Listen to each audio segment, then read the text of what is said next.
What are you thinking about? Hell Shake Yano. Oh, shit. Oh my god. We're all thinking about Hell Shake Yano. Oh, sorry. What was I talking about? I was thinking about Hail Strike Yano. Ayo! Police!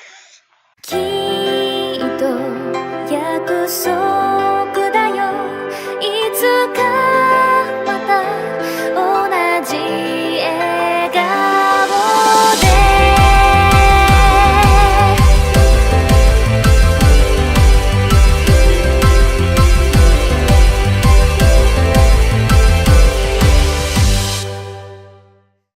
Welcome one and all to episode 68 of the Annie Chat Box. My name is Cammie and I'll be hosting you today, but I am not alone in this box and their introductions will come very shortly after these messages about our social links.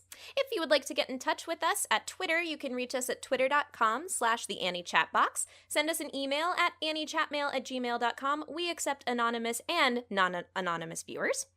And if you want to listen to us, check us out at iTunes, Google Play, Stitcher, TuneIn, and SoundCloud.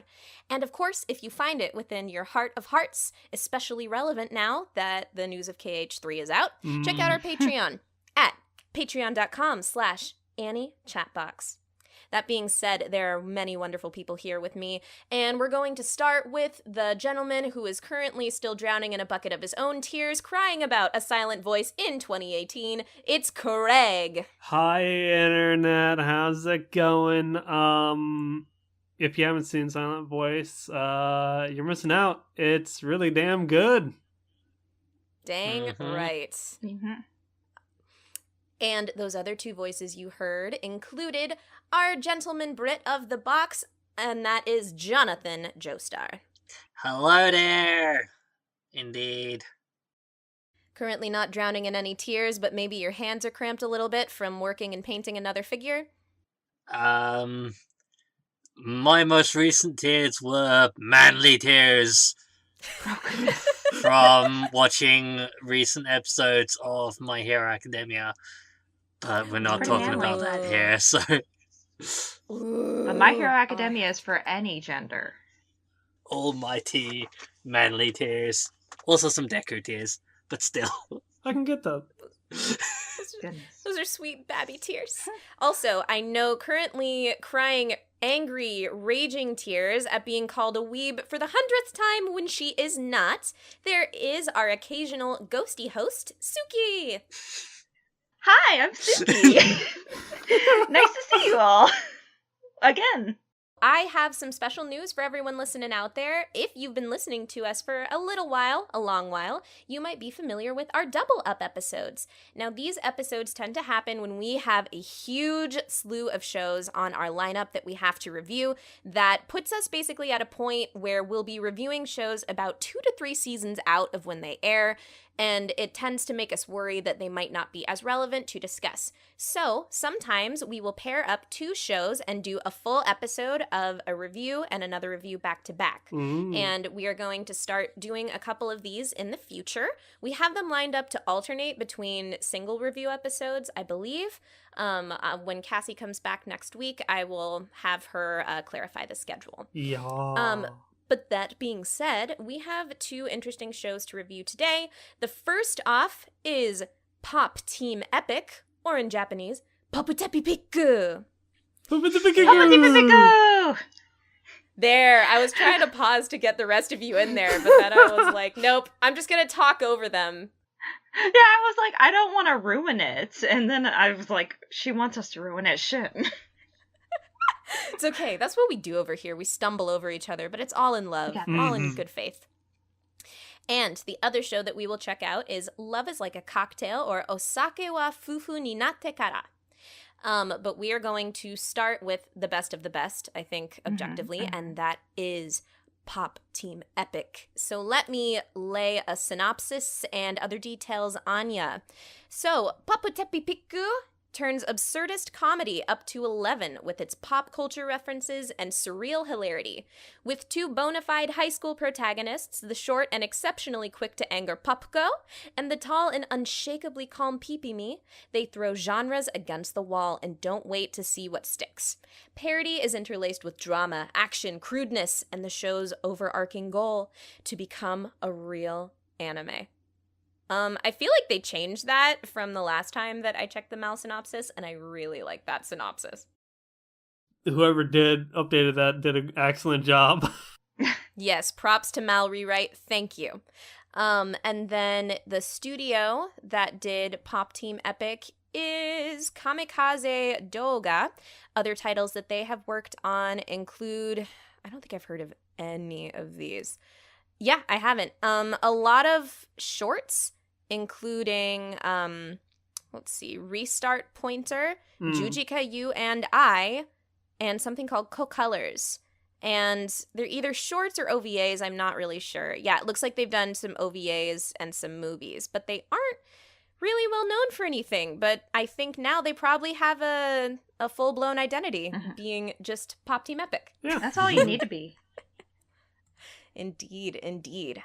The other little thing that I do want to mention with Pop Team Epic, although I'm sure everybody knows this as the show took pop culture by storm while it was airing, and that is Paputepi Piku is based on Bikub Okawa's 4-koma manga series of the same title. Each episode consists of a 12-minute segment repeated twice. The repeated segment contains a different voiceover by another voice actor with variations on the skits. So this is absolutely like a 4-koma. Like, if you are expecting any sort of linear narrative, you're pretty much straight out of luck. Yeah. Unless, Suki, I know that you really have embraced and understand the depth of Pop Team Epic, and I don't know if you would make a case that there is a linear narrative. The linear narrative is these girls are just trying to have a fucking good time, and honestly, they are feeling so attacked right now. Are they? That's the plot. Everyone's out to get them. They're just trying to have a good time, make some memes, have some fun, and shit keeps hitting the fan. Yeah. Beautifully said. Beautifully said. I was wondering if you were also going to say that the linear narrative is the world's greatest love story. Well, I thought that was implied by the fact that it was 2 girls. Oh, thanks. My God.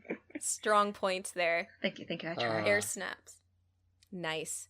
That being said, just given that it is a very just like shorts-based show, I didn't think there was a way for us to really discuss story extensively. No. But given that this show is a comedy, I thought we could each bring up a skit or two that we personally enjoyed as maybe our favorites. And I'm just looking at these beautiful icons here, and I'm going to go to the felt Papuko, that being Suki, and I would like to ask you what one of your favorite skits from Paputepi Piku was. Might I say one, or might I say both, darling? Ooh, let's do... Actually, we were pretty transparent about it. Say both. Okay. Well, for actual stuff that's ingenious and wonderful, because the way the anime was, it did a bunch of different things. Like, there's needle felt segments, there's like MS Paint style segments, etc. The needle felting, though, that's what got me watching Pop Team Epic, and the Let's Pop Together, because I love needle felting, I'm trash. But Let's Pop Together is just so good. It's got like a sweet little disco bop to Let's Groove.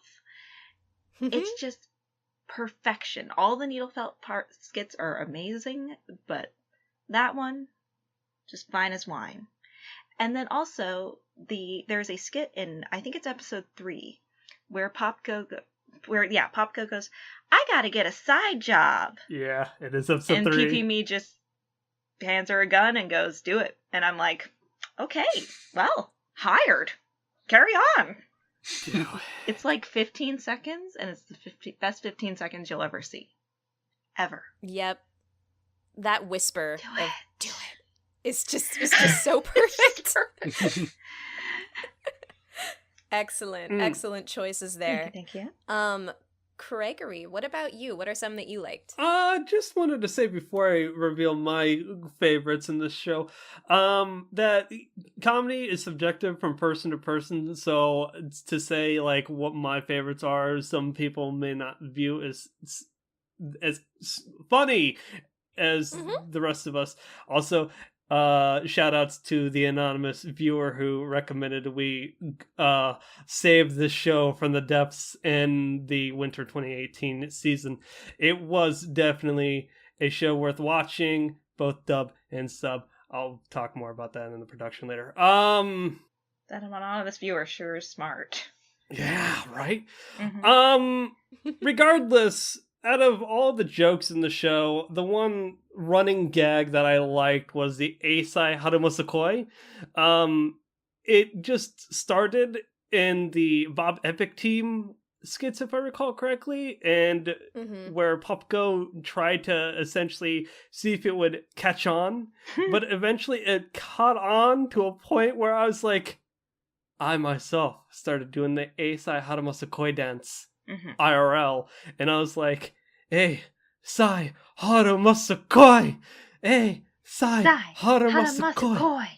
And then Cass was like, "Craig, you're gonna hurt yourself." I'm like, "You know what? This is actually burning calories. This is alarming." But it caught on, guys. It caught on.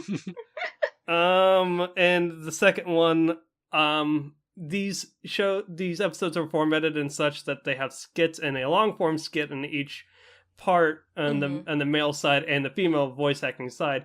The long form skit that I liked the most and thought was most creative was the live action Hell Shake Yano, where they used drawing paper in order to tell storyboards for a comic scene of Hell Shake Yano being being another in joke where people are thinking he's so cool. Everyone's like, Hell Shake. Well, who is Hell Shake?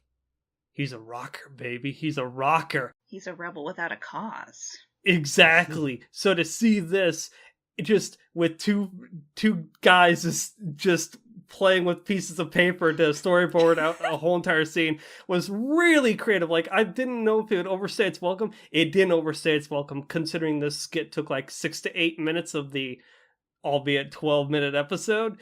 It was really damn good. So highly recommended on that one.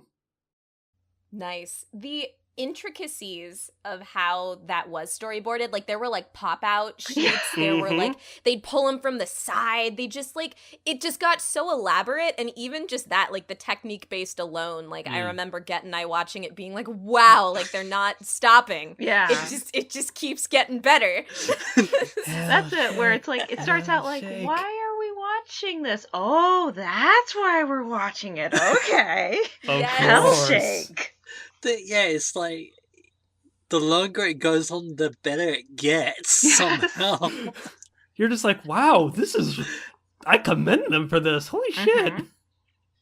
I feel like my favorite part of that also that actually kept me laughing really hard is that the two guys who are doing it keep the calmest face and tone of voice the entire time. Like, they are not reacting at all. And I'm like, do they know what they're doing? Like, and they're just so composed. They're like, yeah, this happened. Hell shake, hell shake. But it's like, I don't know. The contrast there was so good. And they made the little sound effects too. And it's just like, you can tell they were dedicated to that. And you gotta appreciate that. Yeah. I like to think it was just two interns that they were like, hey guys, do you want to make an extra buck? Like, and they just threw them in there with like no prep or context. Do you think the Bob Epic team had more than 2 people on it to start with? Oh my god. By the end of the show, it had 3. What are you talking about? Of course. On that, you say coming up with the idea that it was just 2 interns that were just told to do this, and you just reminded me of a story I heard about one particular skit from a Monty Python movie. Oh. The Holy Grail? No, not the Holy Grail. I think it's Life of Brian. Oh, yes, nice. Life of Brian. These 2 extras were told that they weren't allowed to laugh, and if they did laugh, they wouldn't be paid. And apparently did this skit over and over again with just like coming up with different different lines to get the best reaction out of these two particular extras that are trying so hard to be straight faced. That's good. That's really good. I like that.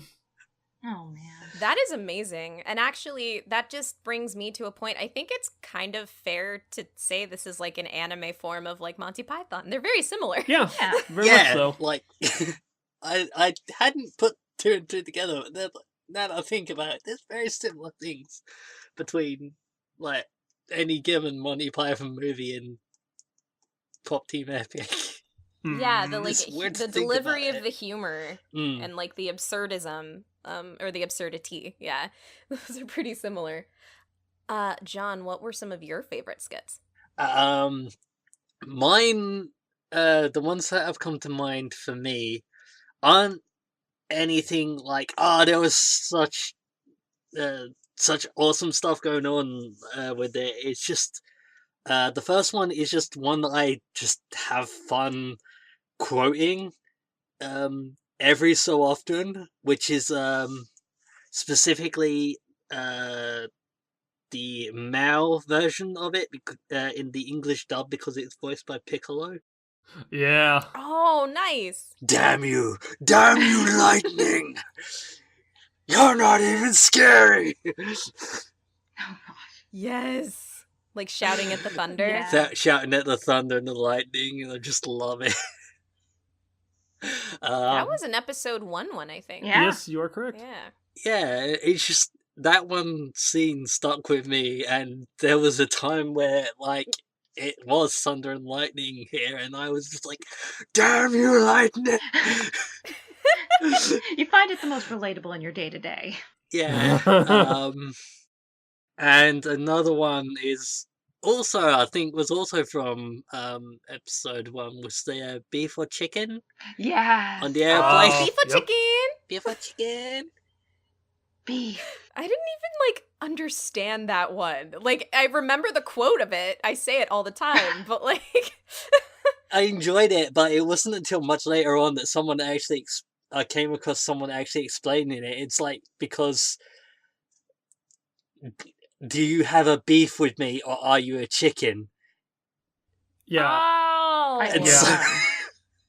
What? So that's how she took it. It was like, Right, and that would explain why Papago like makes the fist at first before she is like about to talk. Okay, but alternative interpretation there. Maybe Popco's just an angry little gremlin. She really is. I mean, that's true too. That is There's totally that. canon. I don't think there's any debate there. Yeah, yeah. it's a joke with Oh, layers. It's a joke with layers. Oh god.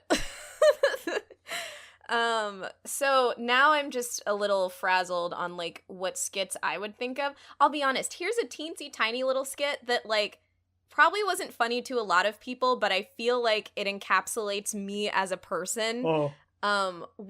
So to give a little back context, my family is full of like beer and wine snobs. So people that really love alcohol that I just think taste nasty. Like the only kind of drinks I will ever have is something like really sweet. Yeah. And I often get like made fun of for it and stuff like that. So it's just it's a weird, funny topic for me. And I love this little skit from is it like Petite Mignon or Filet Mignon or something? Like, what's it called? The French skits, yeah. The French one. Yeah, the French skits, and there is one where Papago is like looking out this balcony, and she's got a glass of wine, and she's like, "Oh, Paris, the sights, the sounds, and the elegant taste of the wine." She's like waxing poetic, and then all of a sudden it goes to Pipimi, and she's just like, "Will you shut up and drink your grape juice already?" and then Papago turns around and like glares at her, and it's just held like for a second. It's so And good. I'm just like, that is me, like on a spiritual level. Like, It's so good. Oh my god. oh my god, I just love that one so much. I don't know why I remembered it. It's so short. It's like a teensy tiny one. Actually, all of the French ones were pretty enjoyable, but that one just spoke to me as a person. Yeah. And another one that I really, really liked was, so actually really I like this one a lot more just due to what happens at the end of it. But it's showing you like a storyboard of some anime that's being made. It looks like an average isekai anime of like some shit. Oh, Yeah. right, that And- one. And then suddenly the storyboard dubbing just like goes from sounding like, you know, they're recording an actual anime to like people like Seiyu are like bullying these like other Seiyu, and they're like, you have to be able to like say it with this much conviction. Say it, say it, say it. And then I died as soon as they cut to actual Seiyu in a recording studio in Japan that are like, this is harassment. This is not okay. I can't take it any longer. And it's like camera footage. And the interns are like, no, sorry. Like, and they walk out. And then there's just like this fucking, like, there's something for you to find. And then they like zoom in on it. And it's just like Did you see it? the weirdest Did you fucking like see it? absurd skit. And I love it. I think I also love it just because I really like learning about like the background aspects of anime like production, and so like seeing Seiyu's work or like animators and stuff, I really like that. So I love that they broke the fourth wall there. It's just a nice That little one. touch. Yeah. It's Yeah. also with the fact that it is you do have the two different dubbings, so it does end up Mhm. being a completely different skit Yeah! each time, because they've got a different pair of voice actors. Voice actors in the studio. Yes. Oh my god. And just them playing keep away with him. Like the producer. Yes. That's just Oh yeah. it's so freaking weird. It's so good. Actually, I just thought of something interesting that we could say. Were there any skits that maybe you preferred or left a more lasting impact on you in the dub than in the sub? For those of us that watch dub, because I've seen clips of the dub. Oh my god. Again, I did enjoy the Thunder and Lightning skit in both, but it really stuck with me more in the dub because of it being Piccolo's voice, and I recognized it from Dragon Ball Z. Yeah. And of course, if I'm gonna quote any of them, I'll be quoting the dub because I speak English. That's a good point.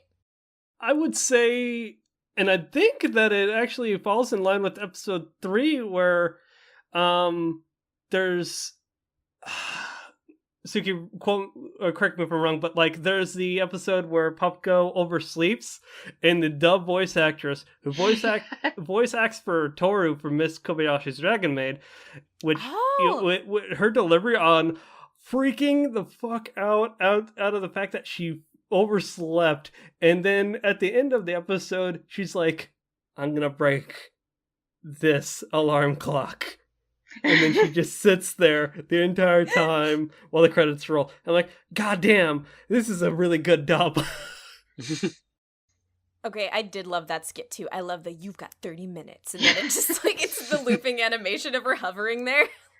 Like, It's just waiting and waiting. I can think of one that I actually prefer a lot more in the dub. Oh, yeah? And it is from episode 1. And it's Pee-Pee Me going, do you have any idea what you've done? Now then, eat this cutlet. I said eat this cutlet! Oh, yes. Well, do you? Yes, I forgot about that too. That was just so good. I don't know. It just like nailed harder for me in English. Like it was just really funny. A lot of the first episode performances did that. Actually, now that I'm thinking about it more, I'm like, yeah, the first episode's dub was just really good. They're all good. Yo. Yeah. But like, the first couple episodes, they brought out the big guns for the cast. They really did. And the dubs really Yeah. hit for all those ones.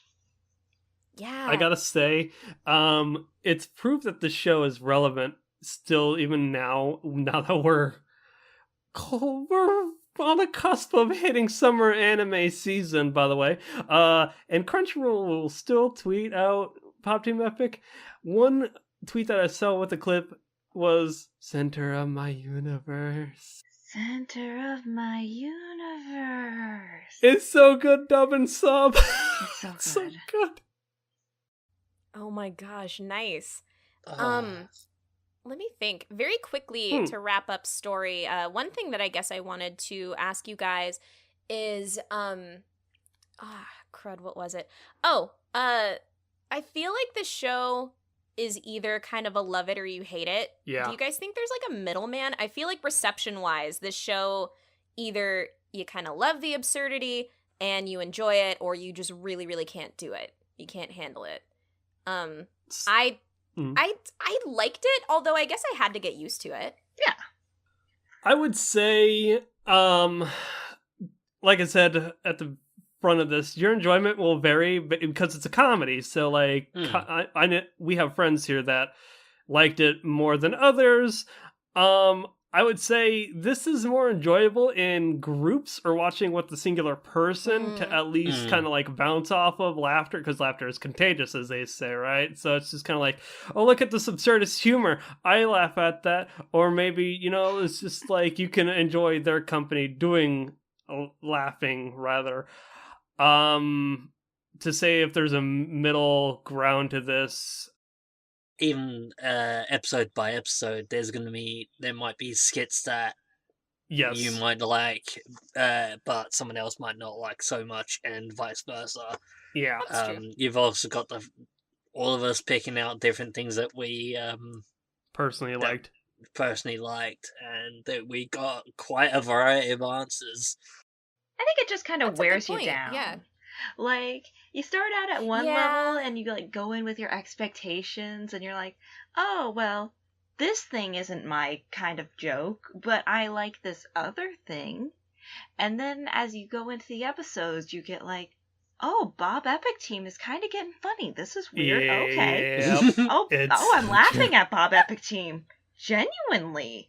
Okay. It's like the weirdest thing where it just like it lulls you in.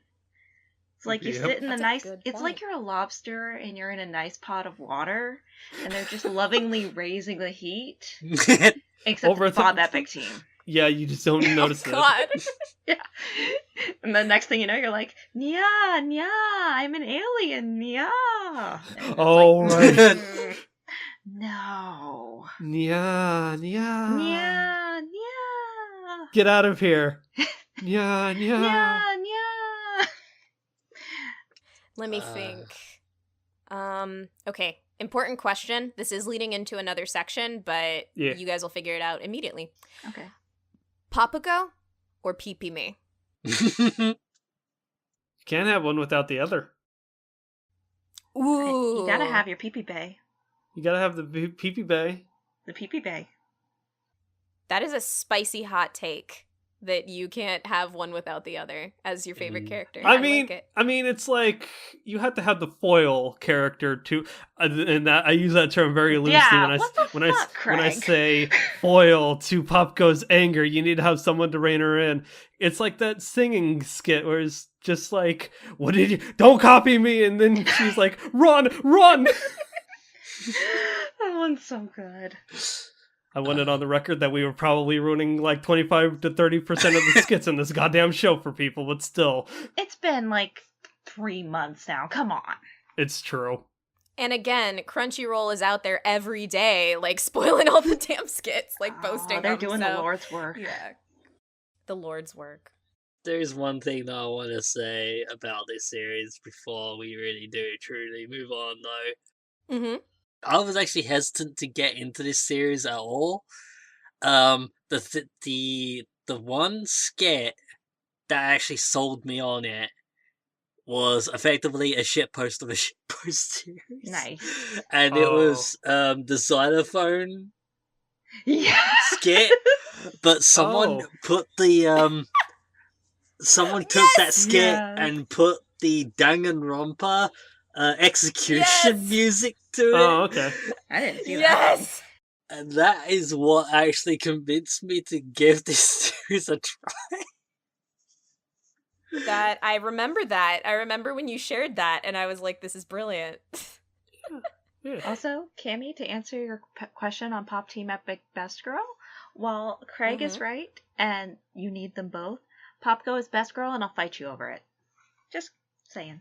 I can agree to that, though. Yeah. I don't know why you were asking, but in case you needed a transition into that. Mostly because I just don't know how to address characters in this show otherwise. Like, it's almost a category we could skip over. Like, I was not kidding when I did impressions on the show, and I was like, how the fuck do we review this? Listen, we're having a nice conversation regardless about it. Well, the correct answer God. is Hellshake Yano. He's the true MVP of the show. Our Lord and Savior. Hellshake, Hellshake, Hellshake. I'm glad you understand. Hellshake Yano is about the only other reoccurring character. That's so true. Best character, Yeah. Hellshake Yano. Exactly. What are you thinking about? Hellshake Yano. Oh, shit. Oh my god. We're all thinking about Hellshake Yano. Oh, sorry. What I was talking about? I was thinking about Hellshake Yano. Ayo! Police. Okay, well, if we're good on that, actually, I do kind of want to bring up production because that's a very interesting, aspect of this show, because this show did not stick to one art style. Nope. Or Seiyu cast, for that matter. It didn't stick to one production studio either. It was all kind of just under King Records. They've just looked at a bunch of different directors and studios and were like, hey, come on over, French man interning in Japan. Come on over, MS Paint guys. Oh my god. Who do music videos. Come on, everyone. Gather round. I love the French kid. I I love love him. him. He's just having a good time. The production of Pop Team Epic, the very production of it was very Pop Team Epic-esque. Yeah. Because they were Yes. Because, even the intro, they were like, we hear people saying that if a series has got an intro that is better than the series itself, it makes the series suck. So we're gonna give this an awesome intro that it doesn't deserve. Oh my god. Whoa. And it Doesn't ended up deserve? great. No, it did deserve it, but that was the attitude they had towards it. And it made it better. Nothing speaks better to the quality of the show when they're just like, Dear Pop Team Epic, you need to find more relevant jokes. Man, Oh my god. that got me right here in the feels, man. Thanks for the tip. feels. Gotcha.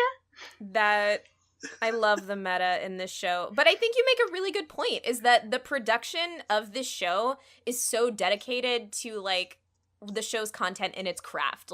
Everything, is just so well nicely put together and fitting for what the show is. Yeah. So even though I absolutely detest the animation on Bob Team Epic, I can't deny that it's not part of the overall Paputepi Piku aesthetic. You know? You know? Yeah. You gotta commend that it showed up. Sometimes, to be fair, we'd be watching the show when we were eating, and I couldn't look at the screen if Bob Team Epic came on and eat at the same time. I actively had to look away. Really? Oh, no. Oh gosh. But I get it. Again, as Suki said, you eventually get used to it, or at least I did, where I was You like, by the halfway point in the show, I was like, you know what? I can accept it in its janky frames. Okay, pause. What was the moment you all realized Bob Epic Team was actually funny?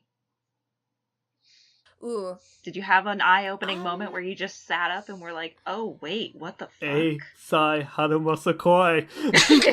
Sayonara. I kind of want to rewatch this show now. It's a good show. Well, there were a couple things that I did actually like from Pop Team Epic. I really liked the voice actors they had, and I liked that they stayed the same. Because I really like their weird, whispery, manly voices. And he was like, Okotta? Okotte nayo? I don't know. I thought it was really funny. Okotte nayo. The only other skit that I really remember being kind of funny is one of the last ones. It was where Popko goes to the restaurant with the waiter. Oh my god!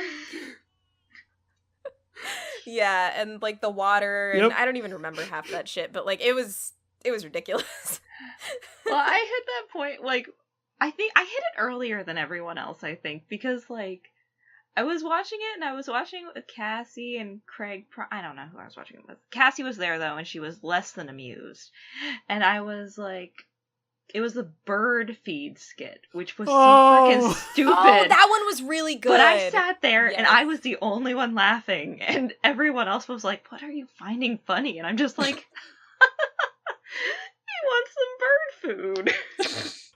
I thought it was cute. Well, clearly you weren't a part of that party, were you? No, I was not. It's okay. It's okay. I think my favorite art style that they used was during the, I don't even remember, Petite Mignon or whatever. Mhm. It was kind of like a more polished, like shiny version of like the regular animation style. Yeah. It's like a And I liked CG. it. It's It was like a CG-ish. Yeah. Mm. I obviously think that, as you said, the production kind of like we always had its certain skits with certain art styles. I like the more traditional art style that kind of stood throughout the whole mainline skits was the standard art style. Mhm. They even make a joke about it being standard def versus Blu-ray quality. That was such a good joke. It was. Fuck. Yeah. And they did it for the DVD covers too, is my favorite parts. Because the DVD covers have Oh, regular, normal Pop Team Epic art, and then the Blu-rays have that art, but redrawn to be like fancier, classier, actual anime style, and it's just like, nice. Okay, hand. Nice. Suki, would you say that the felt was probably your favorite, like, diversified art Oh, style? without a doubt. I sit there in every episode, I would be like, today's the day. We're gonna get another song. You really were. And we didn't until Pop-In Destruction came around, and I was happier than a pig in shit. I was rolling around in it. If you'll notice all the icons I made with the image, you can't see this, audience, but all of our icons are icons I lovingly made from that song. Yep. It's pretty good. It rocked my socks.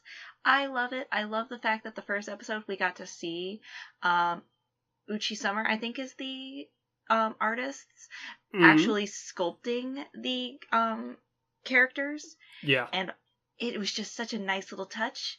It made it so personal, and I was like, oh wow, they're needle felting. And then one skit later, they made the needle felt dance with stop motion, and I was flipping my shit. That's it. That's it. I had a lot of emotions about it. The songs were very catchy. I like the fact that they recorded it with the male and the female. One weird thing is that Funimation's, like, the subtitles, they didn't subtitle it if it didn't have Japanese subtitles on the bottom, which I thought was really weird because they didn't dub it and they didn't subtitle it, so I was like, what am I supposed to be getting from this? Yeah, it's kind of odd. But as a whole, they were the peak. It's all a good anime, but like, if you're gonna spend 2 minutes doing something, go watch one of those music videos. Just saying. Let's pop together. Wow. Wow, wow. Wow, wow. Thank you. Yes. Clap, clap, clap, clap, clap, clap. John, what about you? Was there a particular art style you remember that you liked? It went all over the place, so I'm just like remembering all these different art styles, and like I like the what was it called? Petite Mignon one? Yeah, the Yeah, the French French one. ones. The needle felt animation took a bit for me to warm up to. I have to admit, at first I was like, I don't get why you're doing this. Okay, but by the end of the series, I was like, yeah, needle felt. Yeah. Also, Nice. needle felt correction. I believe it's Uchu Summer, not Uchi People. My apologies. Let's carry on. But I'm just also remembering it is the very, very last skit, and it's to do with explosions that happen. And I'm not. I don't want to spoil too much. And also the very fact that they did actually smash a TV in the intro. Oh, yes. That was just the best. There's a physical TV that they have made an actual nail bat and they saying they're now about to smash this TV. It's And it's good. an old style TV. Because it's so fitting. Yeah. Like, that's the show. That's what you're in for. Chaos. Attack of the senses. So good. And it's Pure just, like, chaos. so much that I just was like, that was cool. That was cool. That was cool. And picking one, I just can't do it. Also, I feel like nobody's mentioning the Pop Team cooking segments. I was thinking about it. Pop Team cooking. Oh, but I know. I was sitting here. I'm like, is someone going to mention them? Am I going to have to be the one to mention them? You are. Because Always. they are just ridiculously funny. They are completely dry humor. They focus on complete awkward silences. And they're so good. And they shouldn't be that good. And even like the stupid one where it's like, oh, it's 100% manatee. The first time I Oh was my very God. confused. And the second time I was like, you're right. We do need to give 100% all the time. Like, I just jumped on board. I was like, yeah, sure. Cook me up some lovin', bitch.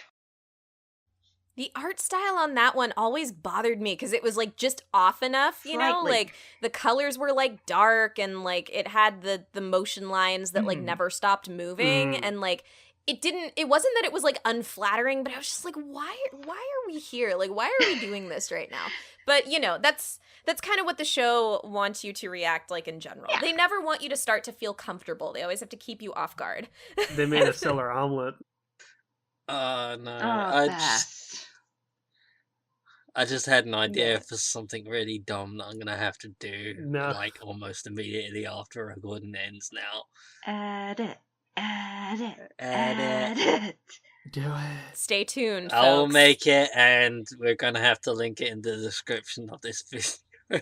Of this Speaking of episode. edits related to Pop Team Epic. Oh my god. Oh yeah, we're gonna have I'm not to gonna link to promo that. myself. It's already done. Shit. I'm not Oh promoting my myself. God. Y'all can fucking promo yourselves. Go to patreon.com/AnnieChatbox to support this podcast. Everybody, go watch Meme Spin on YouTube. Everybody, Do it. Do it. go It was donate made to by Suki. patreon.com/AnnieChatbox. God damn it. Kingdom Hearts 3 is coming out. Oh my god. Okay, just a quick wrap up, also something that I have to mention in production, is just, can we all agree the opening is fucking amazing? Yes. So Like, good. Oh, so much. It's Oh, so so good. much. Oh, so Mm. much. I think that might have been arguably, at least in the top 3, if not my favorite opening of that season. I can, yeah. Like, it was just Mm. that good. So good. It's just, it all moves so... It doesn't stay still, just like the anime doesn't. It doesn't let you, except for there's like one static scene where you're having a real cool time. But other than that, it's balls to the walls, just like the anime. Yeah. I think my favorite part of it is when it's still images and it's the backs of the girls and they look like they're gonna be like full anime girls, but on the last one when they turn around it's in the original art style and I'm just like, oh, I got punked, man. Yeah. You get like that static, like something's going wrong here as they're turning around, and it's the Pop Team Epic. Wait, your favorite shot isn't Popko Yeah. shoving her face out of a pelican's mouth? What the hell? Oh, I do remember that It's a one. really good scene. It's not the one I remember the most though. No, I love that one because I always like, my mind wants me to see them like fully drawn in like anime style, but it's just not going to give it to me. And I'm like, this is the essence of the show. Yeah. Like, you never want to give me what I want or what I expect. Mm. Like, that's just it. Yeah. And yet, despite being such a garbage heap, it ended up being really good. Mm. Maybe. Depends on your ratings, Yeah. kids. Yeah. Was that a motherfucking That's those segue? motherfucking I don't know. segue. Are we at that point where it's the segue? Because it looked like you were working your way towards it. I was definitely trying. I guess, though, I did want to give some room to you, Craig, because didn't you mention something, like, you wanted to dive a little more into, like, the dub? Oh, aspect? no, just basically that, Suki said it best. There are it's interesting to see the differences between like a Funimation dub and like a Japanese dub. I think Funimation, while having a good tier list of like talent, some performances came off as a little weaker than others in certain episodes with certain male or female tracks. Case in point, me and Suki were like, okay, where's Monica Rial? I'm surprised she didn't show up, but she showed up in a later episode. And we're like, huh, that's an interesting side B that she's in instead of like an earlier episode. But it's interesting, and it's good exposure for them to actually like come out. Like, I remember, and this is a really obscure voice actor, but like the English voice actor for a character in Fullmetal Alchemist, the guy with the small mustache in the Gold Town, Yonki, I believe his name was. He was Pupko in one of the voice tracks. The voice actress for Chika Takami in Love Live Sunshine voiced Pupko in a segment where the side B, where in one skit, she came off as really funny, and that was a skit where it's just like, hey, this is Mary, and then she just fucking flips her goddamn shit. Yes. I forgot about that. Oh. Where are you, punk? Don't run from me! I'm at the station! Don't run from me! Don't run away from me! But yeah, that's really all I had. I mean, production-wise, it was really good. Yeah, I watched it both sub and dub as it was airing. Me and Suki both watched it literally every single week. Multiple times. Yeah, multiple times. We don't have problems. We're not gonna. I really fucking like Pop Team Epic. Ask me about my Pop Team Epic keychain collection. How's that going, by the way? It's a shrine. Cammy, tell me about my Pop Team Epic poster. Oh, yeah. Let's just say that I got Suki some fan art that is a crossover of one of her favorite animes along with her other favorite anime, Pop Team Epic, and it's pretty great. People it's just buy me great. Pop Team Epic now. I think I have a problem. Yeah. But one more thing about Pop Team Epic that I just thought of is that Craig hit it with the dub a little bit, is that the Japanese voice actors were all picked out, so it's like, oh, well, these two, Pee-Pee-Me and Popko, are these two characters from this anime? Oh, yeah. Or these two characters from this. They were all paired up. And then the dub just kind of, I think they did it for like the first episode or something with Dragon Ball VAs. Yeah. Yeah, they had Piccolo and Frieza's voice actor. Oh, yeah. They committed to it for like that one, and then I don't think they really did much with that for the rest of it. But then the whole way through, the Japanese dub did that for both female and male. It was a really nice touch to be like, oh, who is it this week? Oh, these two characters from Milky Homes. Don't know why. And who's watching Milky Homes? Apparently B-Cub. Listen, they gotta get him. He knows what he likes. One other quick question, and then yes, we will slide on into ratings. I personally usually preferred outside of like certain skits, I usually preferred for male voices on the characters. But did you guys have a preference, or I don't know? It just fit with the zaniness to me to have them have male voices. I don't know. I was mostly into the female voices, but then once in a while they're like, because we did listen to both of them for both English and Japanese. So sometimes, because I like the more calm humor. Like there's two different voice acting things. Like the males are always very calm, scream, and the females are like calm, silent and scary. Yeah. And I like that approach to humor better. But like Pop in Destruction, the very last line is, "You are my sunshine," and then the female just ends with a wink, but the male one just rips a violent scream, and we think about that a lot. I would say there's one exception to that, though, and that's being the Marilyn Monroe skit. God. And also there, I think that the female voices do way better. Like, way better. I don't know, that's long. That's long. It's like that detective look, there's so-and-so's production name. Like... That was pretty funny, though. That's what she said. Marilyn Monroe. Marilyn Monroe. Marilyn Monroe. I really don't even know what this episode is. It's chaos. Pop Team Epic. We Pop Team Epic. Oh, it's good anime. I think with me, it just kind of varied skit to skit. I didn't overall prefer male voices or female voices. It just kind of depended on the skit. Like, with the Thunder and Lightning one, I did prefer the male over the female. But there were other skits that I preferred female over male. And yeah, it just depended on skit to skit. Yeah, that makes sense. What about you, Craig?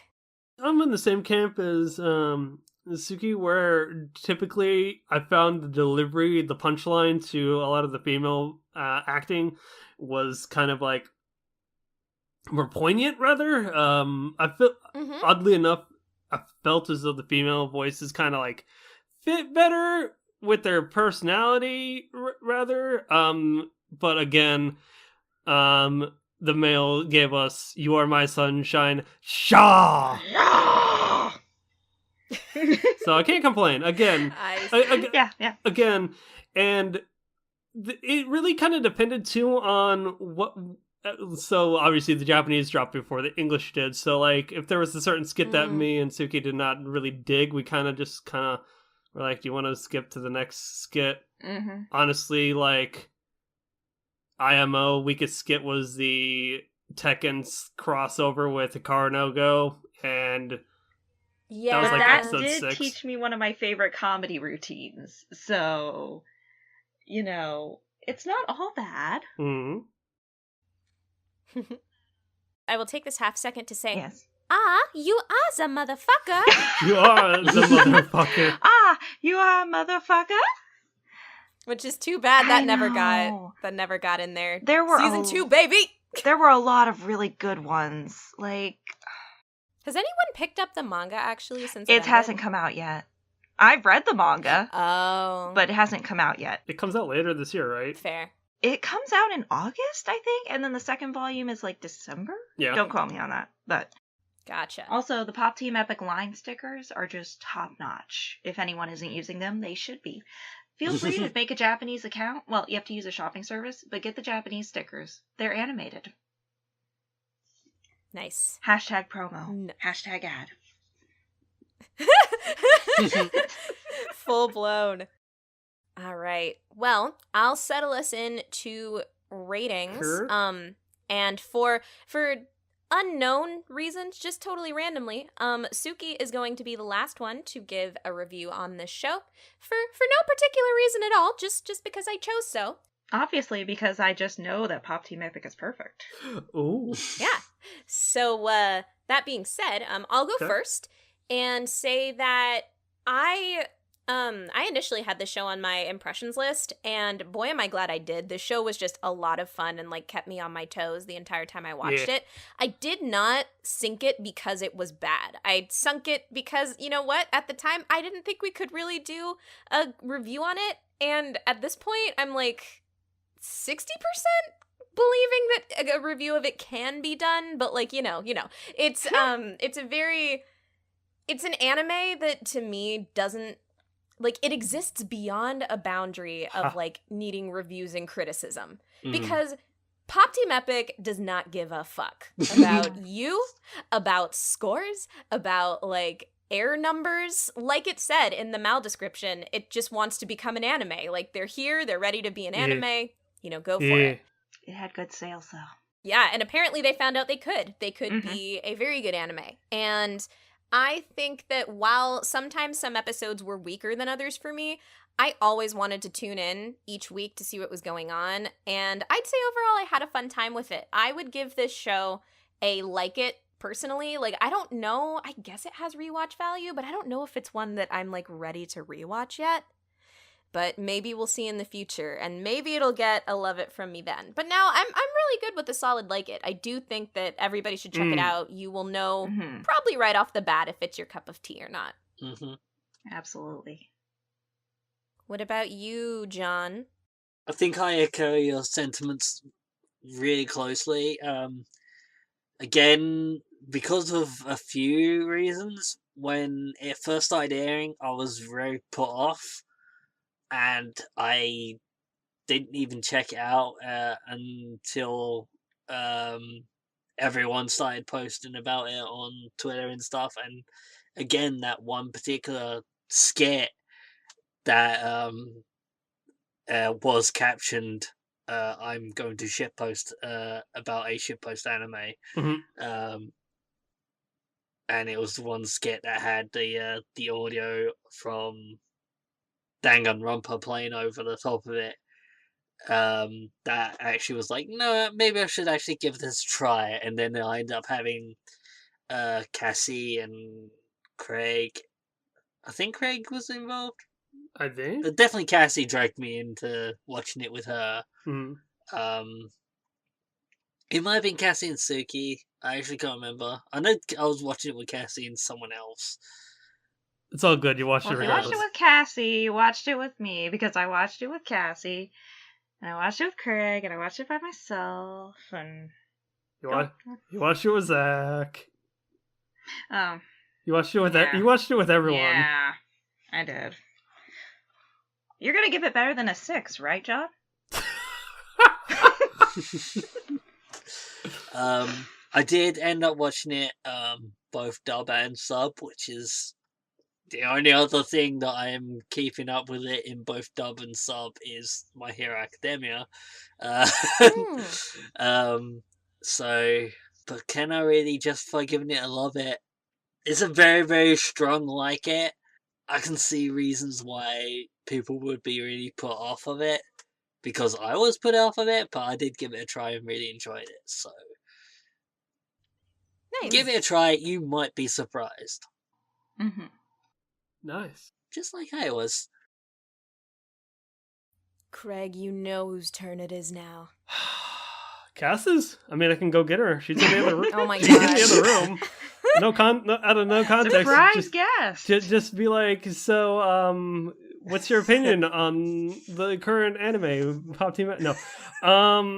So again, I've said this at the forefront. I'll say it again. Comedy's not for everyone, and something that I found humorous, someone else could not find humorous, or could really just kind of be dumb. Again, case in point, I like dumb Will Ferrell movies, like Talladega Nights, but my friends think it's fucking stupid as shit and question why I like it. I like Ace Ventura, even though that did not age very well upon rewatch. Point of the matter is Pop Team Epic, for what it does, is very... It's to be admired. Like, they apparently... The manga was canceled at one point. The publisher canceled the manga. Oh, wow. Suki, yeah, correct me on this. And apparently the King Records apparently had no involvement with the manga publisher at all, so they didn't get any profit off of it.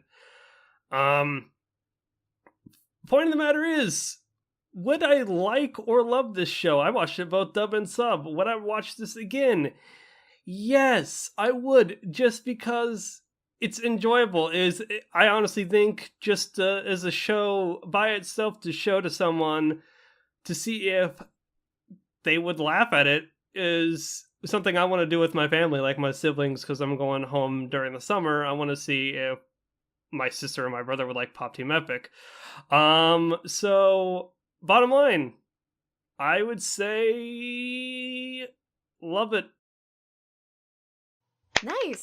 Because it's like John said, it does have problems, and it was like between a high like it and a little of it. But I mean, at the end of the day, I would rewatch this show again and just appreciate what it did.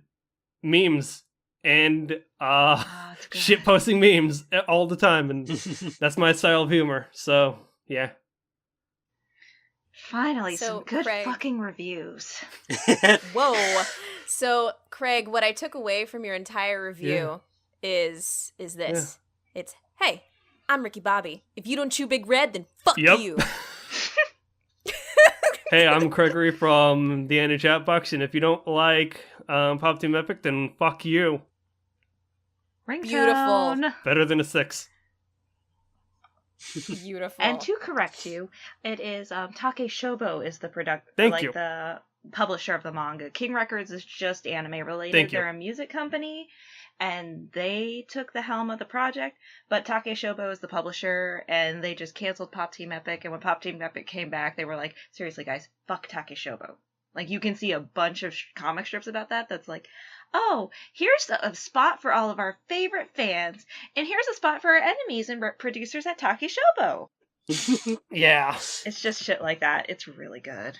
They're in the last episode. No spoilers, Yeah. but check it out. Nice. All What would right. you rate it? Final stance. Well, Suki. I'm gonna save my actual ranking for the end, even though it should be obvious, because it's a great anime. But, you know, it has its flaws.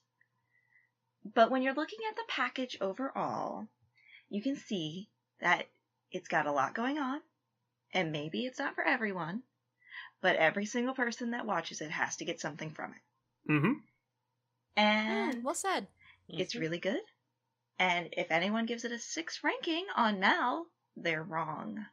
So I'm going to give it a strong love it, because I love my babies, I love them, and that's all there is. They're the center of your universe. They're the center of my universe. I love them oh so much. I am not upset with them. And I hope they pop together for all eternity. Hey, Sai, Haramasakoi. Hoshiro Girl Drop Season 2 dropping soon. Oh my god. Durapu. Durapu. I loved how the plot of Hoshiro Girl Drop just got more and more ridiculous as the PVs continue. Like, I love that it went full circle. like at the end, it's like a space alien that saved him from like the moon crashing or Yep, some yep. shit, and then he like got amnesia. And I'm just like, what? It's the true rom-com experience. I mean, we've all experienced that with our rom-coms. Like, oh, this thing is really nice and wholesome and sweet. Also, look at this epic plot twist. It's true. Hoshiro Girl Drop just nailed it. Mm-hmm. The one thing, I suppose, after our ratings, just to echo something Cammy said earlier, we've given it ratings, but ultimately, Pop Team Epic doesn't care what you think about it. It's just gonna be Pop Team Epic. So It's sold so really true. well. Don't worry, kids. It doesn't need your support. It sold very well. That being said, you're going to pre-order the Blu-ray as soon as it becomes available. Oh yeah, licensed though. I'm not buying 3 different Blu-rays yet. All right. We spent, holy fuck, guys, we spent an hour on that review. oh shit.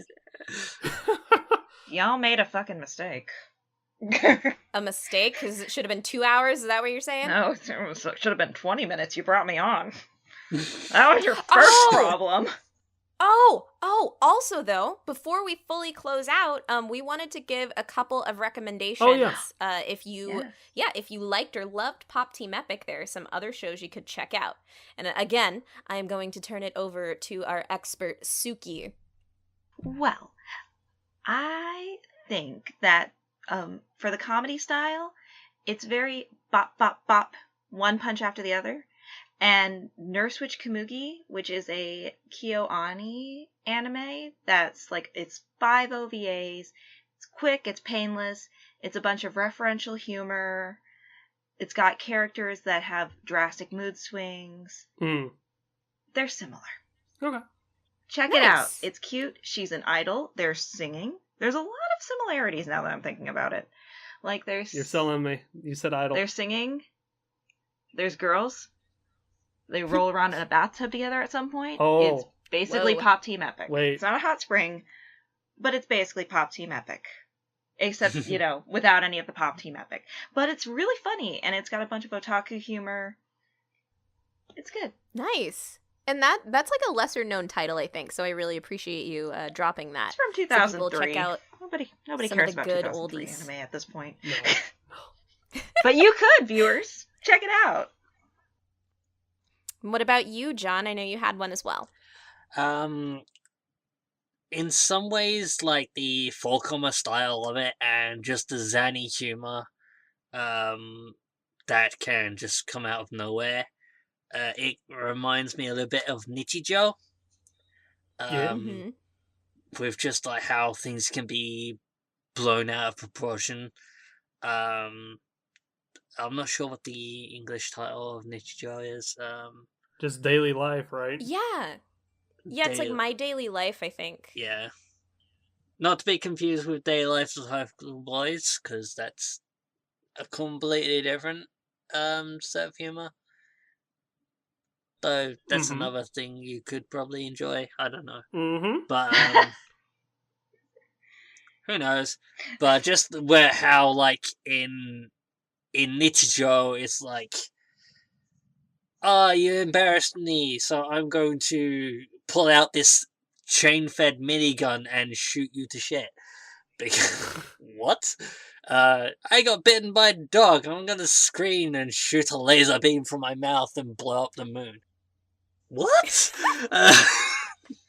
I always think about in Nichijou the scene where the girl, like, I think it's a girl, or is it the principal? Like, someone flips a deer or something. The principal does that, and one of the girls is watching, and then she's, like, panicking over it, and then she ends up going, like, she's being punished and is being put in the hallway when she watches it all. So her reactions end up pissing off the teacher in the class. Yes.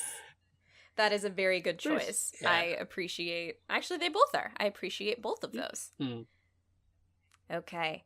So going into our second review, this one's probably going to be a lot shorter because it's not as intricate as Pop Team Epic, I guess. Or more to say, it's just very straight to the point in what it is. And that show is Love is Like a Cocktail, or Osake wa Fuufu ni Natte kara. So... Love is like a cocktail. A cocktail? Love is a cocktail. Oh, that'd be a different show in general. I'd probably still watch it though. All right. So the synopsis for this one is Chisato Mizusawa is a calm and collected office assistant manager who apparently dislikes drinking alcohol, but she actually likes it and has a secret side to her that emerges only when drunk. Her cute persona, which she only reveals to her husband, the bartender Sora. Each day, when Chisato comes home, Sora takes care of his beloved wife, providing her with a good meal and a fresh drink. The drinks include... Oh, and then there's a whole list of a bunch of cocktails there. Meh.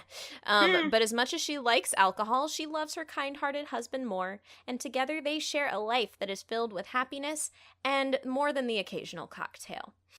Very well said. The studio for Love is Like a Cocktail is Creators in Pack, who also... have done stuff that I haven't really heard of. Oh, but I know Netsuzo Trap. That was one that Cassie had impressions on a couple seasons back. And they've also done Oz Mafia, which I think is based on an Otome game, so maybe I should check that one out. And Oji-san to Marshmallow. Oh, the marshmallow one. Yeah, interesting things there. So this one, I guess we can kind of do more of the linear review on. It's just kind of short and sweet and to the point. So starting with like the story of this, I guess it should be noted also, this is a series of 5-minute long episodes. Yep. So very, very short. And the format of them, I think, is pretty universal throughout. It's that wife is super pretty and like successful, and she's in the office and she has her hair pulled back and her glasses on, and then she comes home, and as soon as she sees her cute little supportive husband, she is like, I'm tired. And he's like, do you want me to make you a drink? And she's like, oh, no, I can't have a drink. But like, he does. And then she pulls her hair down and she's like, and takes John, off the what glasses. does she say? And takes off the glasses. John, what does she say? Doesn't she, like, say something? Yeah, she does. There is something that she says every time, and I'm actually kind of completely blanking on it, and it was... I mean... Wait. Shifuku? That's it, yeah, Shifuku. Shifuku. It's something like So Good or something like that. Yeah, I don't it's know. so good. And then they give you the recipe for the cocktail, and then it kind of ends. And Yeah. a little bit of explanation. I mean, there's a little bit of cutesy stuff Yeah, going that's on true. beyond it. There was one episode where he like completely pranked her because he was non-alcoholic. Oh god. Oh my god. So I initially, with the show, I mean, something that kept me enjoying it was the fact that it showed a domestic life of adults, because I don't think that we get that enough in anime. At least not for really. me. You know. Yeah. I like seeing stable adult couples. Yeah, Like, they don't have to be married, but like, you know. Mhm. It's always the build up to the relationship, and then they live happy ever after at the end. And it's no, but give me more. Or like, hey, they're in a relationship, and it's kind of rocky, and then who knows what happens after they sort out their problems. And this is like, no, they're married and they're a happy couple. There's They're no having a drama good here. time. There's no drama here. It's just happy life. Yeah, and things are normalized. Like, they sleep in Yeah. the same bed. There's like a scene of that, and it's not like, you know, made to be this big deal. It's just what they do. Mhm. Like, there's the tadaima, and then the husband's like, hey, how are you? Wanna like have me massage your shoulders or be very supportive? Also, I just love the woman working, and then the husband being like the like home, The like, house keeper, husband. like Yeah. yeah, the house husband. I love that. That's awesome. Yeah. That was good. Well, he does have a job himself. It's just Oh yeah, isn't he like a chef or something? he's a barkeep. Bartender. Durr. Me and Suki figured this out. He's an ex-barkeep. They never really explain that. Like, Oh. I don't know if he ever actually worked there, because they like casually drop, oh well, the master's out. So was he working there part time? Because he says he's not a bartender a couple times. So I'm like, Yeah. we didn't get that explained. No, we so- didn't. So, I mean, I could look at the wiki, but... The wiki just says he's a stay-at-home husband now. Okay, fair Yeah. enough. Yeah. So he was a barkeep. Yeah. I Ex- guess. Yeah. We only ever really see him like watch the place once and carrying bottles out to the trash. So maybe he was a stock boy or something? Or... Also, if he was only a stock boy and is an ex-barkeep, why is he not employing his talents outside the home? That man can make drinks. Because she, as we see, is a fucking office superstar She and is. is like bringing home the bacon. Yeah. Like, she's everybody's senpai. It's awesome. She's so cool. Yeah, she's definitely high ranking in the shop, in the office. Yeah. She's not quite in charge, but she's one of the higher ups. Yeah. Yeah. So she's She's not like a boss, but she. Which is why he's Uh, perfect for her. She spends all day at work. She comes home and he's like, "Oh, here, sweetie, you're tired? Here, you've had a hard day. Have a drinky drink." Yeah. And yeah. Good support. and for anyone who's like, because I've heard some talk about, this is just an alcoholic and her enabling husband, and God. it's like, it's not portrayed that way at all. You should read And the Mal there are reviews. some episodes where they clearly show, no, this is going over, this episode actually takes across several days, and she's not drinking at all. She's refusing to drink. She's not an alcoholic. She just enjoys to drink. She likes to have a good time. I'm so surprised that's even like a contested thing, because even just like the way that her drinking is shown in a healthy manner. Yeah. She always drinks when she is at home, Mhm. when she is with someone that she trusts, i.e. her husband, who Mhm. also is exemplified to be somebody that cares about her. Like, he's not like, yeah, let's go wander the streets or something and like while you're drunk. And she gets drunk off like one drink and then she stops. She's not like, I have to have a whole bunch of them. Like, she doesn't drink at work. Like, you know, sometimes she is like, oh man, I'd like one, but like, who doesn't do that when I'm stressed at work? Like, when I was in preschool, I was like, and the kids were being bad, I was like, oh man, I just want a cocktail right now. Yeah. Like, that'd be good. And also, importantly, like, when she does get drunk, she's not aggressive. She's not. No. She. I mean, she's aggressive with getting with that hubby. Well, she's a bit aggressive in that way, but not the bad kind of aggressive. She's playful. She's happy, cheerful, and like, you want to take away that? You think that's a bad thing? She wants to take the edge off her workday. Yeah. So, like, no. This is, you know what? She's not an alcoholic. This is not how you portray an alcoholic. Yeah, I would agree with that there. It's very interesting, though. A lot. I don't know why people think of it that way, but a lot of the My Anime List reviews run the gamut of fucking. Oh, this is cute. You know, it's a little repetitive, but it's cute, and you get to see like you'll get like cue cards of like information on how to make a cocktail or like a cool mixed drink, and others are just like, this is just subserviism and a guy trying to like get his women shit-faced and rape her, and I'm like, What? I dramatically read that one. It was pretty wild.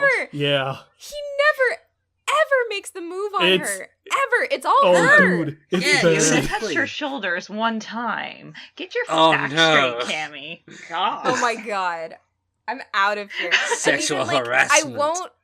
I won't spoil the show in case in point, because it's going to be mentioned later. But like, even for people that are like, yeah, this is an alcoholic. So there's another show that this show often gets compared to.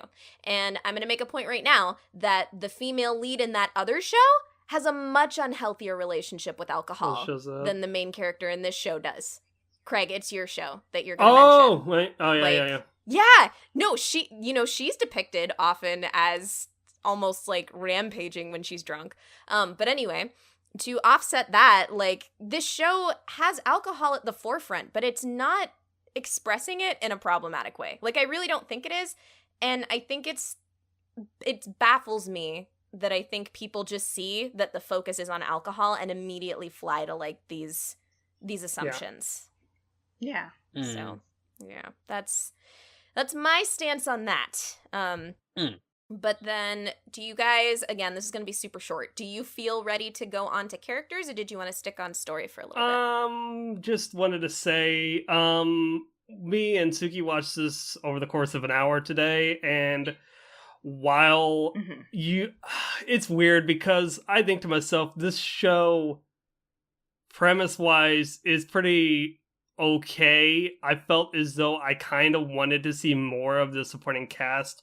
Like, if you compare the show to, like, I can't understand what my husband is saying, or even Miss Kobayashi's Dragon Maid, I wanted to see more than just Chi-chan and Sora as he's trying to, like, I liked making the cocktails. I liked seeing the cue card and the mascot Lemon-chan, which we don't get really an explanation of what this mascot of her company is, but he shows up in every episode. By the way, jumping ahead to the production, the ending, really off-putting to the actual show. Yeah, It's so very weird. confusing. It's so But weird. I mean, yeah, I agree. On the whole, it was okay.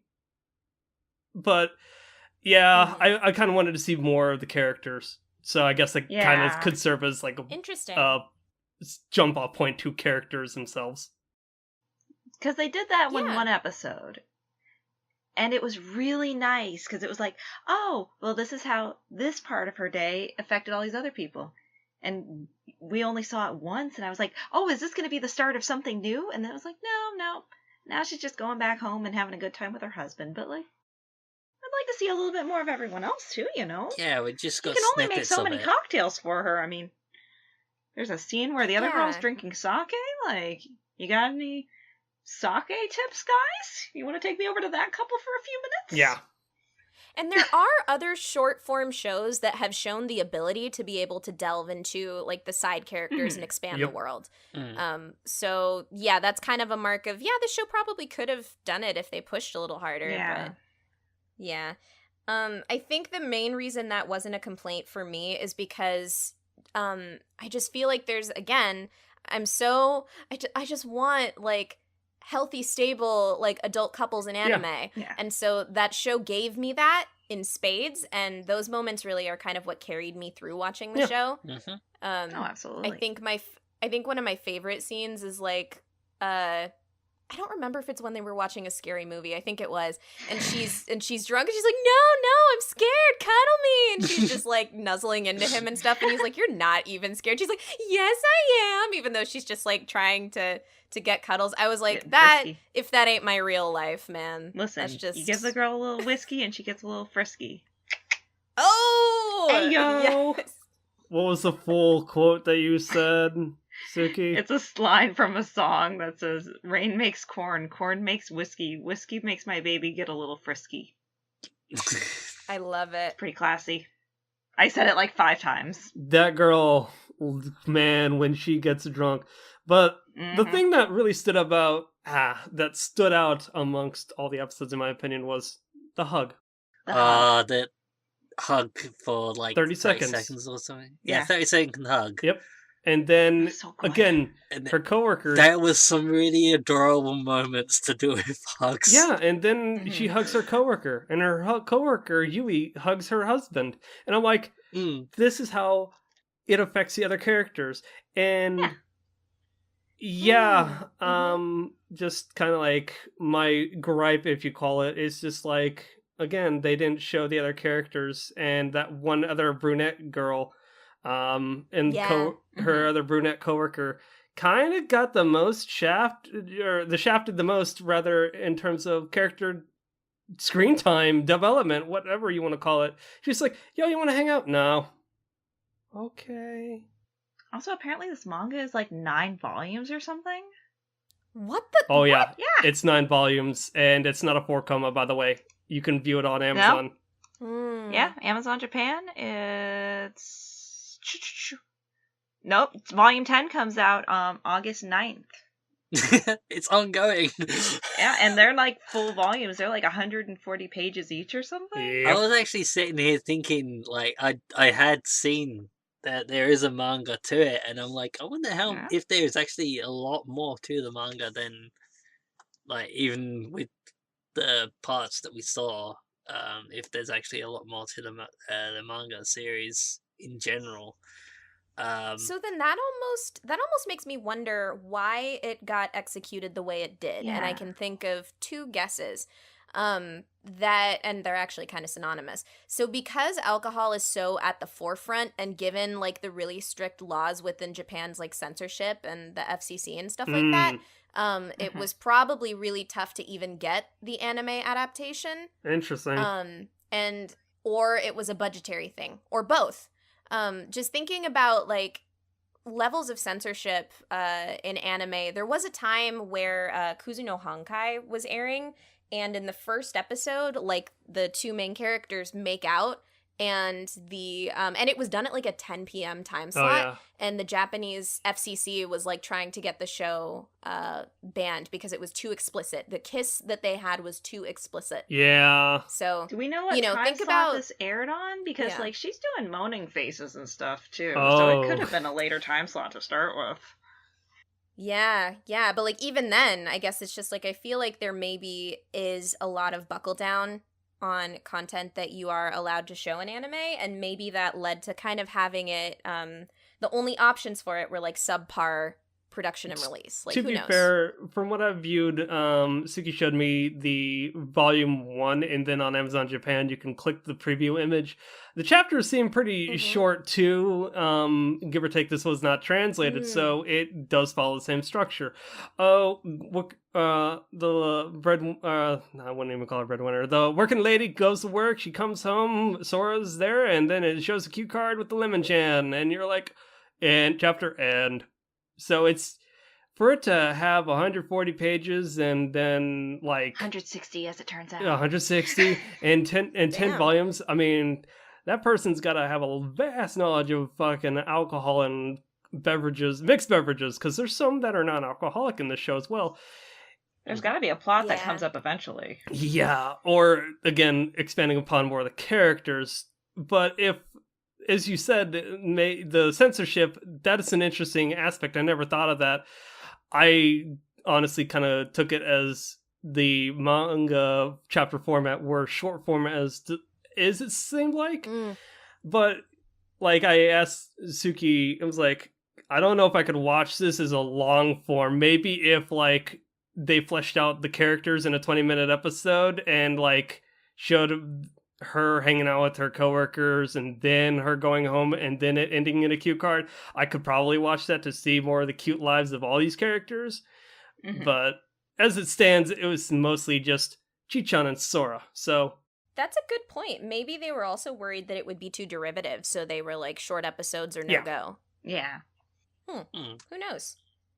That being said, I do feel like we're kind of already within the realm of production, and I don't have much to say. It was a short form. It had a very like a basic style, but I mean, it was cute. Yep. You know, I found it serviceable for what the show was and what it was trying Yep. to do. Yeah. essentially, I mean, it was animated well enough and the character designs look cute. Honestly, I kept trying to figure out what the characters' ages were and how much time, like how much, because he met the girl and then they got married, and I'm like, they almost look identically in age, and they look really young, and I'm like, I guess I don't need to be thinking about this bull crap, whatever. I mean, they're cute for the sake of being cute.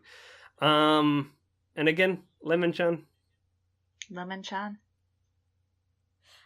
It's been a while since I've watched it. I want to say he might be a little bit younger than her. That's the impression I got. Yeah. But Yeah, but again, it's not really expanded upon, and you couldn't really tell given the animation style. Nope. Props to them, though, that whenever they brought up food or drinks, it usually looked appealing. And, you know, for a show that is trying to highlight the drinks, that's a good thing. Also, I just really appreciated the fact that a lot of them were very fruity drinks that don't taste like alcohol, because that's my kind of that's my kind Yeah, of I can shit. get that. So Yeah, so good on that. every drink in this series was like, I want to try that. And it's like, I'm not too keen on the particular fruit that this is based on, but they're making Yeah. it seem so tasty that I just want to try it. oh, and they include little substitutions where they're like, oh, if you don't want to use this, Yeah. use this. And Yeah. it's like, oh, yeah. you're so sweet and covering all your bases. Thank you. Yeah. If That's this true. if this pretty key ingredient is a bit hard for you to get, here's an alternative that will work more or less as well. Mhm. That is so true. That and like, to be honest, just the ingredients to make all this stuff is pretty straightforward. They have like maybe like 3 or 4 ingredients, and they're just like, here's the portions on how to get it. And I'm assuming you probably just blend it up and then just get a bartending like shaker thing. You know how they typically like shake up the Give it a shaky shake. shaky shake and then just throw it in the glass and voila, you are set. And I'm like, you could probably make this shit at home if you wanted, because again, they're I all think most of it was blender based too. They were mostly like fruity ice drinks, weren't they? yeah, essentially, except for I a think few so. hot There ones. was one that was actually like, it was almost like a sorbet. Mhm. With the spoon, an alcoholic sorbet. Oh, yeah. Oh, the pineapple one or whatever. I mean, and so that's a really good mark on the show for me in retrospect, is like, and honestly, now at this point, just because we're talking about it, I want to go on Crunchyroll and look up each episode, not necessarily to rewatch, but to write down all of the recipes so Yeah. we can try them at home. That's the thing that stuck out to me, to be honest. Yeah. Yeah.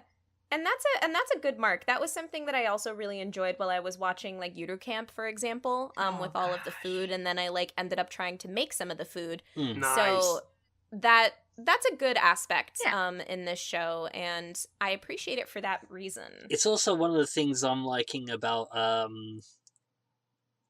today's menu with the Emiya family, and how they're like, okay, so we're going to make this dish. Here's how you make it. And we're actually going to talk you through the recipe like we're a cooking show. Because it basically is. It's an anime cooking show. And this Are you learning from it? I feel like I'm kind of not paying enough attention to the cooking segments of it because it's like I know I can't really get hold of these ingredients to do it, but like if I found I could, I might give this a shot.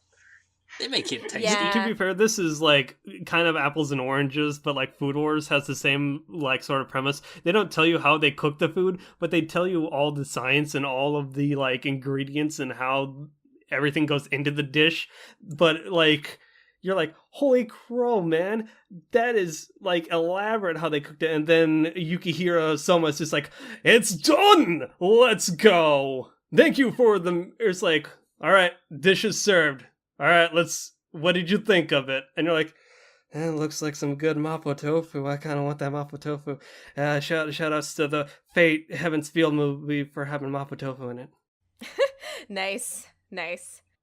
Mapo tofu always reminds me of Angel Beats, though. Yeah, same. Nice. But yeah, I would say, Suki, to go back to like what you were saying about learning things, and other shows like Today's Menu, and even to a degree Shokugeki no Soma, and even Yuru Camp for me, it's a bit harder. It's been a bit harder for me to actually try out those recipes due to that a lot of the more traditional Japanese cooking, at least, has a lot of ingredients that's really hard to get unless you go to a specialty store. Absolutely. And I do think with this, for the most part, like for the cocktail recipes, they're fairly universal in the ingredients, and like you even said, the fact that there are substitutions makes it more accessible, I guess. I like that. Yeah. So are you guys ready to go into ratings on this little one? Yes, ma'am. Absolutely. Okay. Suki, how about you go first on this show? I would say give it a check it. I didn't love it. I liked scenes in it, and there were some scenes where I was like, okay, well, we're getting the same thing again. Let's pick up the pace, guys. Let's move it along. But overall, I mean, it's like, what, a half hour? Because I think the episodes are only 3 minutes long, and there's 13. Yeah. So it's like a half hour of your time. Like, based on the time value, I'd give it a like it, but I'm sticking with a strong check it there. Yeah. But yeah, it's not a tough watch. It's fun. It's cute. It's very wholesome. 10 out of 10. Yeah. Nice. Go on. All right. I can go next, and again, keep it short and sweet because the show is very much that, short and sweet. I would give this show a like it. Like, I can't think of any glaring reasons why I would give it a check it, because like even it's just really harmless. Like Suki said, it's very short. So it's not like a huge commitment of your time back, and I don't think it does anything actively offensive enough for me to be like, damn, I kind of wish I didn't finish it. Yeah. But I do think that check it points are pretty standard, as in like you might like this, you might not. But for my personal enjoyment, it was a short, harmless watch, and I'm gonna give it a like it. All right. And as John pointed out, he will be last to give his review because he passed the show from the season. I think it was... Crap, I don't even remember. I think it was... so long ago! Winter season? You see? That's why we're doing these double ups, because we are behind. But anyway, Craig, what are your thoughts? Just to clarify, it was... according to this, Love's Like a Cocktail aired from October to December 2017, so it was... Oh, good lord. It was like fall. It's a good thing we're doing. It's a good thing we're doing these double up episodes. Fun fact about this, and Suki pointed this out to me. There's a 14th episode which has yet to air. It's a OVA, I guess. I'm assuming it's going to be bundled with the manga. Didn't see anything about it. Probably. Just that it was announced. So something to look forward to. Yeah. Anticipate those next 3 minutes of your life at some point. Yeah. Right.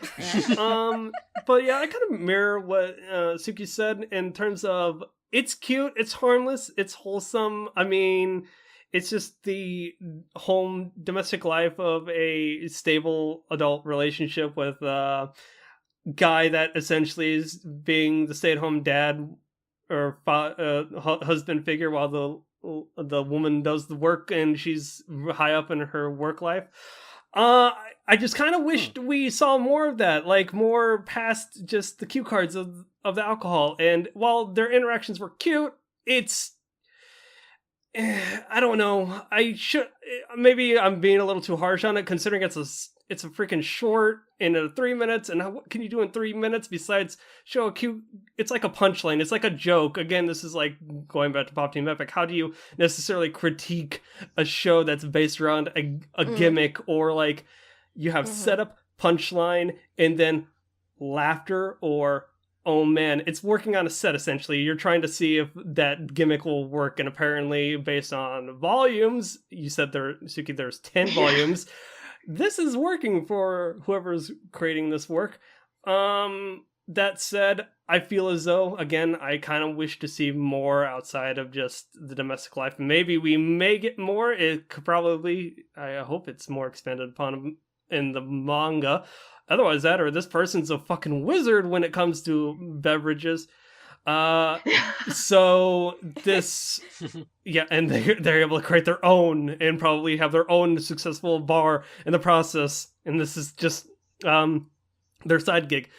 But regardless, I'd say check it. It isn't a huge time commitment.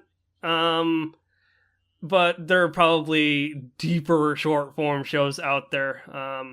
We're going to get the recommendations of that in here in a bit too, so.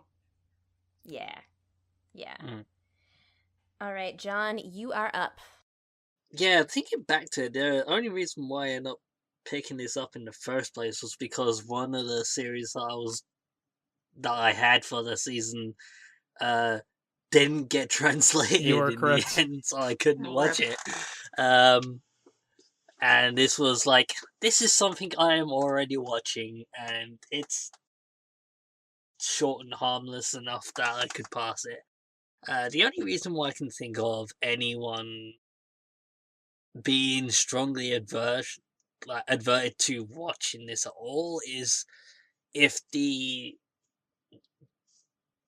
whole alcohol thing of it is just that big a turn off to you that you can't enjoy it at all, then fair enough, don't watch it. But I think overall it's harmless enough that you should at least check it out. But on a personal level, I really enjoyed it. I was looking forward to when each new episode came out. And I really did enjoy watching the couple interact. I would have liked to see more of the side characters. And like discovering how much of the manga there is, I am actually very tempted to hope that there's an English translation of it somewhere that I can get. So on a personal rating though, I'm gonna give it a like it. Nice. Like it doesn't. I will admit it does not deserve anything more than a like it. But I enjoyed it enough to give it a like. Nice.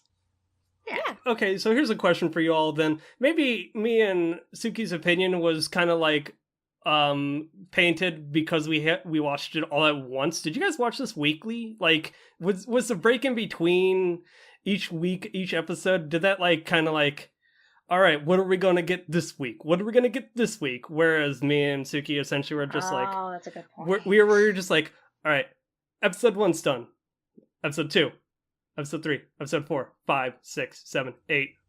We're seeing a pattern. Maybe. We're seeing a pattern here, and this is what? Yeah. Yeah, there might have been a bit of that, because I think that's part of it sometimes with these very formulaic kind of like cooking or like those kind of comfy shows with a gimmick. Because I mean, I even think back to like that today's menu for the Emiya family comes out the first like Saturday of every month or something. And I really enjoy getting that slice of it very gradually. But if I was to binge like 3 episodes of Emiya Family, you know, the charm of it, of what I like, does kind of dull down because each episode you kind of know what you're getting into, like what you're going into. So I think that is a good point. I think also the cross between a check it and a like it in this show is kind of just like how endeared you are to kind of the not like the top, if you're endeared to it, if it personally kind of strikes a chord with you, or if it's kind of more meh, like it's fine, but like maybe it didn't really attach to you personally, that also, at least for me, that's kind of where I cross the line between check-its and like-its myself. Yeah. So maybe for whatever reason, John and I just like found it more endearing or something. Yeah. But yeah, like NBD, like I do think that check it to like it is a very fair range for the show. And in that vein, I do think that... Or maybe me and Craig are just salty bitches, I mean. Craig, opinions? Nah. I think you guys are good. Okay, we're good. I was going to say, I mean, to each their own, and it's not like... Yeah, check-it's not bad. It's not like we're at each other's throats in this, like, exchange. I mean... Yeah, not at all. We're doing good. The discourse of love is like a cocktail. I mean, there's not much to discourse about it. So, hey, we're all... tearing our group apart. I actually think it's really funny because in our first review, you both gave love-its, John and I gave like-its, and then in this review, you both gave check-its, and John and I gave like-its. I like it. Ha! I'm pretty sure we're the problem here. Oh my god! No, I really don't think so. But that being said, actually, before we close out this review, we also had a couple of recommendations for Love is Like a Cocktail, things that are similar. Craig, I want you to go first because we'd been alluding to your recommendation for like half of the review. Basically, my recommendation here is I can't understand what my husband is saying. It basically translates to, what is it? Deny, blah, blah, blah. Danna ga nani wo blah blah blah blah Wakaranai. Thank you. Nailed it. Yeah, that's Nailed also another short form show as well that ran for 2 seasons, 13 episodes of pop. It's cute.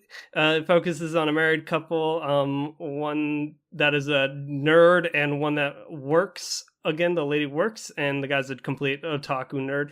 And it's just their cute interactions and their friends and all their interactions as well. Yeah, I think that I can't understand what my husband is saying is an example of, first off, how far and deep like a show of this like 4 to 5 minute, actually I think husband is like 3 minutes, but how deep and immersive a show of that short nature can get, because there is a lot of depth in husband, like within the 2 main characters, but also all the like side couples, like their friends. You get a lot about their friends and family as well. And I'd be lying if I didn't say that when I checked out Love is Like a Cocktail, it was partially because I was like, oh, this sounds kind of like Danna ga Nani, so I want to see it. Yeah. So absolutely perfect call there, I think. And the other one that I want to mention is a show called Ristorante Paradiso, and this took a while for me to think of something, but thankfully Suki sparked my recommendation thoughts. So I like food. Good job. Yeah, if you like food, if you like older leads, because the main lead in Ristorante Paradiso is like a 20-something year old girl, and kind of just getting soaked into the atmosphere of good food and alcohol, then Ristorante Paradiso is a good check. It takes place in Italy, so it's mostly wine and good food, but it's a very enjoyable show, very relaxing, and you should give it a shot. So yeah, there's that. Nice. Okay, guys. Oh my god. We get to close out this episode. It did run a little long, but I think that's to be expected within double up episodes, just because you don't want to necessarily short the discussion on a show. And so if we're doing 2 of them, we want to give them the time that they deserve. So thanks for sticking with us this whole time. And this has been episode 68 of the Any Chat Box. And let's see. I'm trying to think of a Pop Team Epic quote to close out with, guys. Help me out here. You are my sunshine. Sure! Yes! Nailed it. All right. Goodbye, you guys. Bye. Peace! Is that really what we're going with? Bye-bye. Get your mother ramen. What the fuck is Kikamura?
You've got 30 minutes.